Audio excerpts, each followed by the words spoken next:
Al fin se llevará a juicio a los expresidentes de México. Al menos eso dicen quienes apoyan de manera activa la consulta popular del próximo 1 de agosto de 2021. Pero a decir verdad, esta consulta trae más dudas e incertidumbres que una realidad. En esta ocasión vamos a analizar las implicaciones de esta consulta popular. Recuerden que para tener derecho a opinar tienen que ver este video hasta el final. Soy Emilio Pineda. ¿Me acompañan?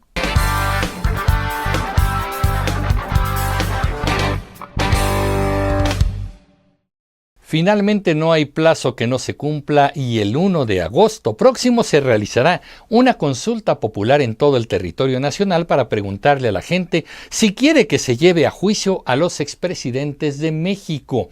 Debo decirles, comunicativos, que esta no fue una idea original del presidente López Obrador. No, ya que en realidad fue una sugerencia que le hizo la periodista Carmen Aristegui al entonces candidato a la presidencia López Obrador.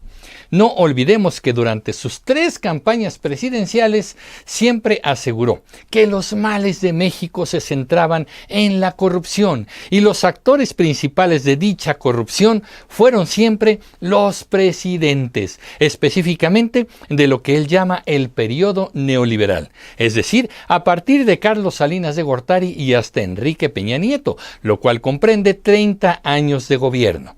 En dicha entrevista, la periodista le sugiere al candidato López Obrador que valdría la pena llevar a juicio a esos expresidentes para que paguen todos sus delitos como mandatarios. El entusiasta candidato aceptó la idea de inmediato y dijo que sería una de sus prioridades cuando fuera presidente de la República. Sin embargo, cuando llegó al poder empezó a evadir el tema. Hacía como que quería llevar a juicio a los presidentes y por otro lado decía que lo suyo no era la venganza y que si fuera por él ya no haría ese juicio. Desde que tomé posesión de la presidencia, dejé en claro que no iba a haber persecución política, que no es mi fuerte la venganza.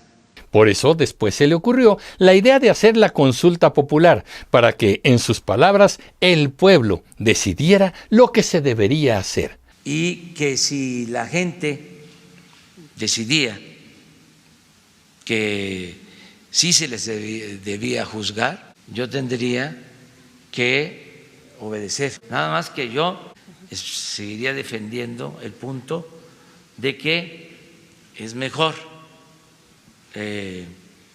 pensar hacia adelante. Ustedes saben que a partir de esta ocurrencia han pasado muchas cosas, al punto de modificar la Constitución para que la consulta popular fuera válida y, por otro lado, establecer si era constitucional dicho juicio a los expresidentes. Aquí hay un capítulo curioso, porque la Suprema Corte de Justicia de la Nación decidió en octubre de 2020 que la consulta popular era constitucional, pero que para hacer más neutral la pregunta y evitar algún tipo de sesgo político, era mejor volver a redactarla. Fue la misma Suprema Corte la que propuso y aprobó la pregunta definitiva que aparecerá en la boleta de la consulta popular, y esta pregunta dice lo siguiente: ¿estás de acuerdo o no en que se lleven a cabo las acciones pertinentes con apego al marco constitucional y legal para emprender un proceso de esclarecimiento de las decisiones políticas tomadas en los años pasados por los actores políticos encaminado a garantizar la justicia y los derechos de las posibles víctimas? Esta pregunta se vuelve totalmente indefinida y deja más dudas que certezas. No se especifica con claridad cuáles son esos procesos de esclarecimiento de las decisiones políticas. Cuando dice que fueron tomadas en los años pasados por los actores políticos, tampoco especifica cuál es ese rango de tiempo para tomar en cuenta y tampoco de qué actores políticos estamos hablando. Quiero suponer que si hablamos de actores políticos, no solo se estaría incluyendo a los expresidentes, sino a cualquier otro funcionario que en el ejercicio de sus labores hubiese tomado decisiones en la administración pública. Esto incluiría diputados, senadores, gobernadores, secretarios de Estado, jueces, directivos de la función pública, presidentes municipales, alcaldes y muchos funcionarios más. Al referirnos al tiempo, también tendríamos que determinar si se trata de analizar los 5 periodos presidenciales más recientes o podríamos incluir desde la Revolución Mexicana o mucho más atrás hasta la época de la independencia. Y además dice que lo que se busca es garantizar la justicia y los derechos de las posibles víctimas. Esto quiere decir que el esclarecimiento consiste simplemente en tener clara la información o realmente desarrollar acciones judiciales para llevar a prisión a distintos actores políticos y obligarlos a indemnizar a las personas afectadas en su administración.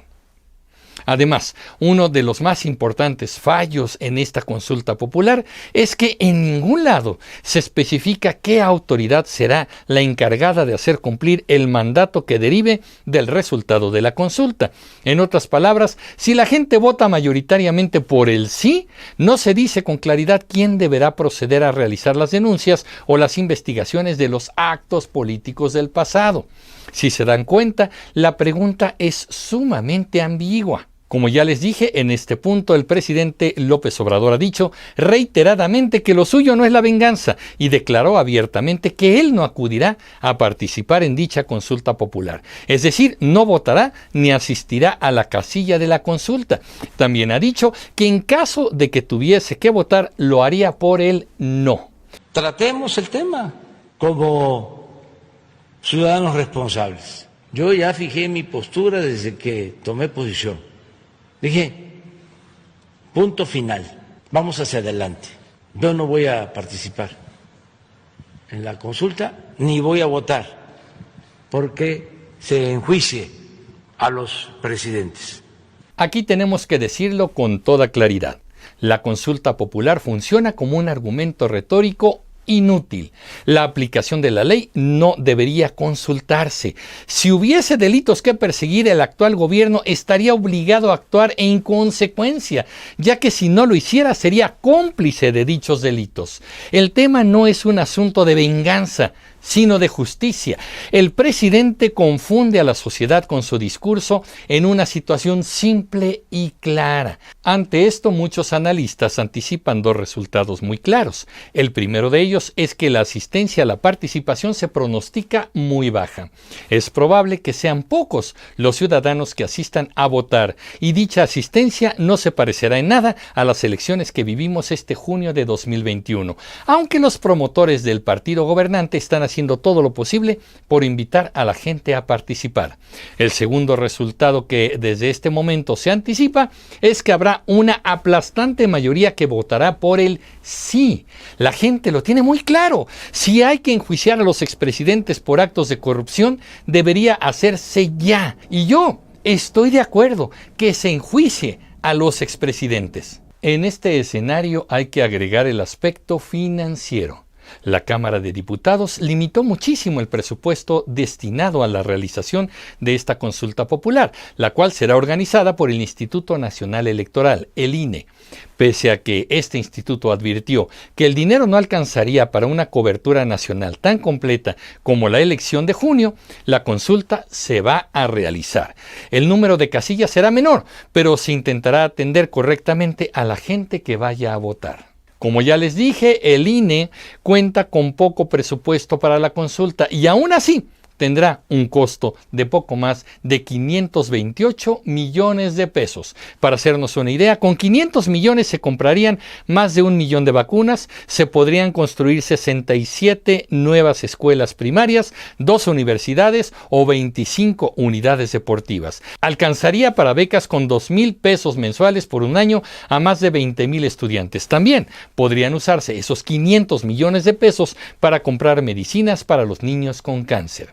Las personas que fungieron como funcionarios de casilla en las elecciones de junio han sido invitadas para tener estas mismas funciones de nueva cuenta en la consulta popular. Sin embargo, hay una expresión generalizada en la cual muchos han rechazado participar. Por otro lado, un sector de la sociedad también expresa que no acudiría a votar debido justamente a que piensan que la aplicación de la ley no debería ser consultada y simplemente ejecutada. Además, hay un problema legal. Para que la consulta popular y sus resultados sean vinculantes, es decir, que obliguen a la autoridad a cumplir la voluntad del pueblo, deberán haber votado por lo menos el 40% de personas incluidas en la lista nominal de electores. Esto equivale a un poco más de 37 millones de mexicanos. Si no se obtiene este número mínimo de votos, la consulta popular no servirá de nada. El pasado 22 de junio de 2021, el presidente abordó nuevamente el tema de la consulta popular e hizo mención de los delitos por los que deberán ser enjuiciados cada uno de los expresidentes. A Salinas porque entregó todos los bienes de la nación y del pueblo de México a sus allegados. A Zedillo porque con el FOBAPROA convirtió las deudas privadas de unos cuantos en deuda pública y llevamos 40 años pagando esa deuda. A Fox, porque engañó al pueblo, porque con el esfuerzo de muchos llegó a la presidencia y se convirtió en un traidor a la democracia. A Calderón, porque desató la guerra, declaró la guerra a la delincuencia sin atender las causas y se llevaron a cabo masacres. A Peña Nieto, por los actos evidentes de corrupción. Ahí está como testigo protegido el que estaba de director de Pemex, declarando que por órdenes superiores para aprobar las llamadas reformas estructurales, sobre todo la reforma energética, se entregaba dinero a legisladores de los partidos que ahora son de oposición. Ahí está, los acusa con nombres y apellido, señala sus delitos, pero después dice que no los quiere enjuiciar. Por favor, si alguien entiende esto, que me lo explique en sus comentarios. Así pues, comunicativos, la consulta popular se antoja más a un discurso demagógico en el cual se busca hacer creer a las personas que el actual gobierno realmente quiere hacer justicia, cuando en realidad no es una medida real de combate a la corrupción. Ni siquiera el presidente López Obrador quiere que se realice este juicio a los expresidentes porque sentaría un precedente. Esto quiere decir que si se pudo enjuiciar a esos expresidentes, también podría enjuiciarse al actual mandatario una vez que haya dejado sus funciones, al igual que a muchos otros funcionarios públicos federales de la Ciudad de México y de los estados. Aquí la decisión es de cada uno de nosotros. Veremos los resultados y tendremos que analizar cuál será la respuesta del presidente ante lo que la ciudadanía decida. Ahí demostrará si iba en serio con el tema del combate a la corrupción o era simplemente una ocurrencia más. ¿Qué creen ustedes que pasará? ¿Ustedes van a ir a votar a la consulta popular? Díganmelo, por favor, en sus comentarios. Y ya que llegaron hasta aquí, les quiero pedir un favor. Escriban en los comentarios la clave que nos va a ayudar a confundir a quienes opinan sin ver el video completo y a crear una mayor comunidad comunicativa. La clave es: llegué al 100. Muchas gracias. Yo soy Emilio Pineda y los espero en el próximo capítulo de Comunicreando. Pásenla bien. Hasta pronto.